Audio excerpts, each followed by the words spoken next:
Railway की तरफ से ये नोटिस जो आई है आपने देख ही लिया होगा, एलपी के एग्जाम्स के रिगार्डिंग ये नोटिस निकाली गई है। इस वीडियो में हम लोग बात करेंगे कि अब आपका तरीका क्या होना चाहिए, पढ़ने का स्ट्रेटजी क्या होनी चाहिए। बट अभी तक जिस बच्चे ने इस नोटिस को नहीं देखा, मैं उसको बता दूं, इसमें डेट शायद बताया गया है कि CBT 1 CBT 2 और साइको टेस्ट कब होगा। डॉक्यूमेंट वेरिफिकेशन तक का इन्होंने डेट बता दिया है। ज्वाइनिंग का डेट भी बता दिया होता तो सही होता। वैकेंसी तो बढ़ा नहीं रहे हैं, इधर उधर के नोटिस निकाल रहे हैं। ये नोटिस निकली है, ठीक है, चलिए डेट बता दिया उन्होंने, कम से कम वैकेंसी तो बढ़ा देते। बच्चे इतने प्रोटेस्ट कर रहे हैं पर वो चीजों पर इनका ध्यान नहीं जा रहा। मुझे तो लगता है नोटिस इसलिए निकाली गई है ताकि बच्चे जो है वो छट जाएं, थोड़ा आदमी जो है वो पढ़ाई पे अपना ध्यान देना चालू कर दे, क्योंकि डेट इतने हैं, कम है। देखिए अब CBT 1 और CBT 2 के बीच में गैप ही नहीं है, तो इस हिसाब से ये मुझे लगता है आनंद फानंद में इन्होंने निकाला है। अभी देखिए जो CBT 1 का डेट है वो जून अगस्त 2024 में इन्होंने बोला है कि शेड्यूल है एग्जाम, और CBT 2 का इन्होंने सितंबर में ही दिखा दिया है कि डेट ये है, टेक प्लेस करेगा इन सितंबर 2024। तो मुझे नहीं लगता कि ये चीजें जो है ये कर पाएंगे सितंबर में एग्जाम, ये दे पाएंगे। देखिए रिजल्ट भी निकालना है और ऊपर से एक शिफ्ट में तो एग्जाम होते नहीं, इतने सारे लड़के जो है फॉर्म भरते हैं। बट खैर इन्होंने डेट निकाला है तो कुछ सोचा ही होगा। और CBT 2 तो हो गया। उसके बाद देखिए जो है एप्टीट्यूड टेस्ट, ये जो बोल रहे हैं ये साइको के लिए है,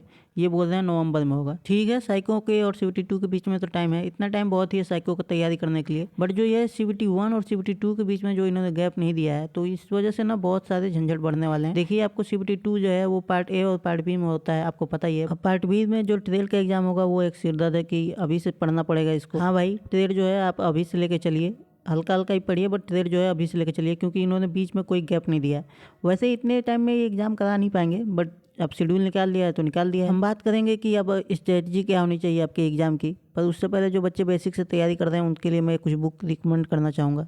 तो बेसिक से अगर आपको तैयारी करनी है रेलवे के किसी भी एग्जाम के लिए, ये किरण पब्लिकेशन का बुक है, ये बहुत ही अच्छा है। मैथ रीजनिंग चैप्टर वाइज इसमें दिया हुआ है और 27,000 फैक्ट्स के सारा संग्रह ये बुक है, बहुत ही अच्छी है, आप इसको ले लीजिए। साथ ही किरण पब्लिकेशन का प्रैक्टिस सेट भी आता है प्रीवियस ईयर का, हिंदी इंग्लिश दोनों में मिलता है। इसके साथ साथ आपको online mock test practice set करना भी बहुत ही जरूरी है। टेक्स्ट बुक एक एप्लीकेशन है जहाँ आपको 7,000 प्लस मॉक टेस्ट मिलते हैं। ऑफर चल रहा है जिसके वजह से 269 में आपको ईयरली पास मिल जाएगा, और AJS10 यूज करेंगे कूपन कोड तो आपको 10% का डिस्काउंट भी मिलेगा। लिंक डिस्क्रिप्शन में है, आज ही इसको डाउनलोड कर लीजिए। तो बात करते हैं कि आपका जो है वो तरीका क्या होना चाहिए, स्ट्रेटजी क्या होनी चाहिए पढ़ने की। स्ट्रेटजी बहुत ही मैटर करती है भाई लोग, क्योंकि बहुत सारे लोग ऐसे भी हैं जो बहुत ही ज़्यादा पढ़ते हैं, बहुत ही ज़्यादा नॉलेज रखते हैं, पर उस एग्ज़ाम के हिसाब से उनकी स्ट्रेटजी नहीं होती और वो जो है वो उनका सिलेक्शन जो है वो रुक जाता है। तो अभी तो वैकेंसी बहुत ही कम है, बट क्या कर सकते हैं, तैयारी तो करनी ही पड़ेगी। तो मैंने कुछ स्ट्रेटजी बनाने का अपने एक्सपीरियंस के हिसाब से एक आपके लिए एक मैप बनाया है कि किस तरीके से आपको तैयारी करनी चाहिए। तो सबसे पहले तो आप जो है वो सिलेबस जो है वो नोट डाउन कर लीजिए कहीं पे। सिलेबस नोट डाउन कर लीजिए, आपको मिल जाएगा नोटिस में क्या सिलेबस है। सिलेबस तो बहुत ही ज़रूरी है। और जो है टॉपिक वाइज अपनी तैयारी करना चालू करिए। टॉपिक वाइज ही आपने अगर मेरा शुरू से मुझे फॉलो किया है तो मैं बार बार बोलता आया हूँ हमेशा कि टॉपिक वाइज ही आपको तैयारी करना है। ये चीज़ें जो है आपको समझ में नहीं आ रही होंगी अभी, बट जब आप एग्ज़ाम क्लियर कर देंगे, मतलब आप देखिए मैं यहाँ तक पहुँच गया हूँ ना भाई, तो मैं ऊपर से चीज़ों को देख रहा हूँ इस समय। जब आप तैयारी करते हैं हम ग्राउंड लेवल पे होते हैं, हमें समझ में नहीं आता चीज़ें, बट जब आप टॉप से देखते हो ना तब जाके आपको समझ में आता है कि क्या चीज़ें थी, कहाँ पे हमने गलतियाँ कर दी।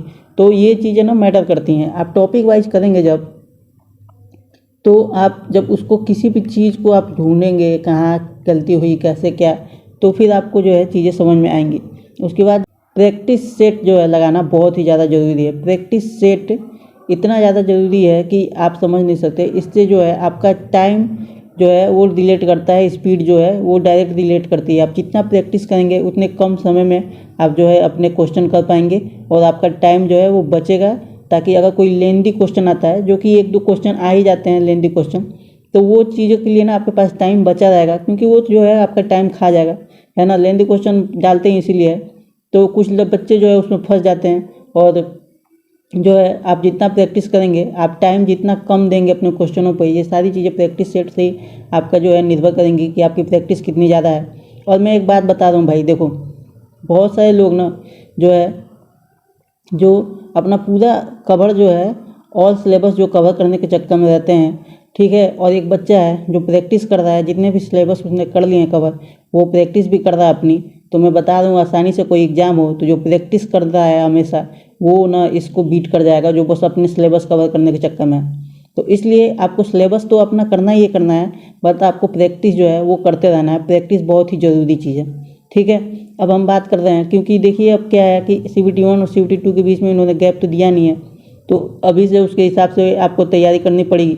तो क्या है कि CBT 1 और CBT 2 में जो है सिलेबस में ज़्यादा डिफरेंस नहीं है।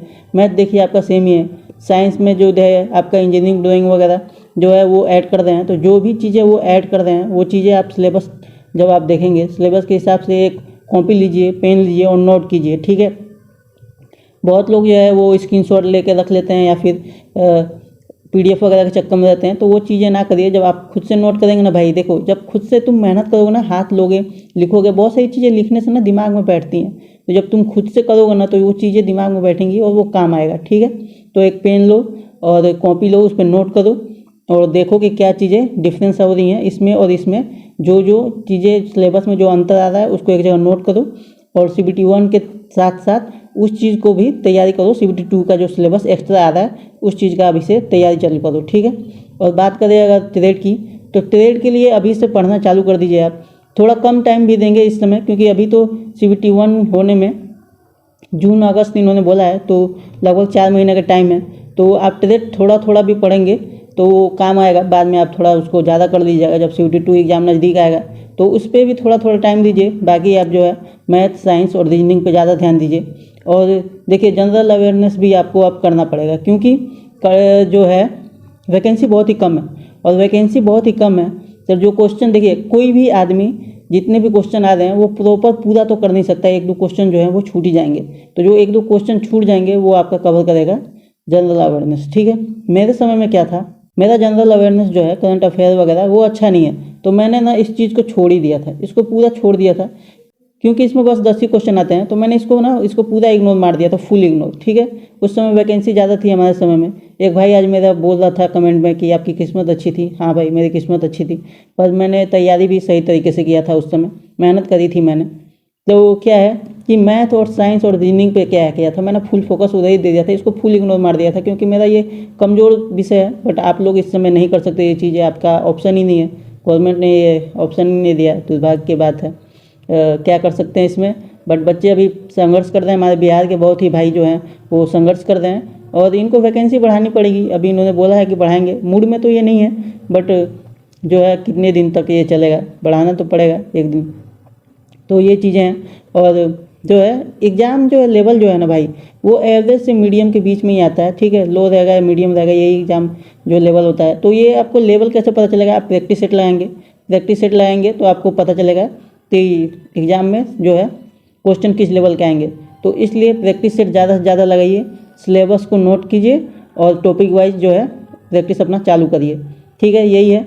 और वैकेंसी तो कम है भाई, तो क्या कर सकते हैं, जितना हमारा एक्सपीरियंस है मैं बस आपके साथ शेयर कर सकता हूँ। और होप कि जो है वैकेंसी रेलवे इंक्रीज करेगी।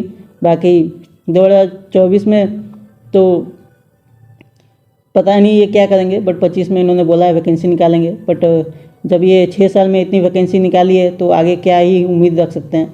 खैर, आप अपनी प्रिपरेशन पर ध्यान दीजिए।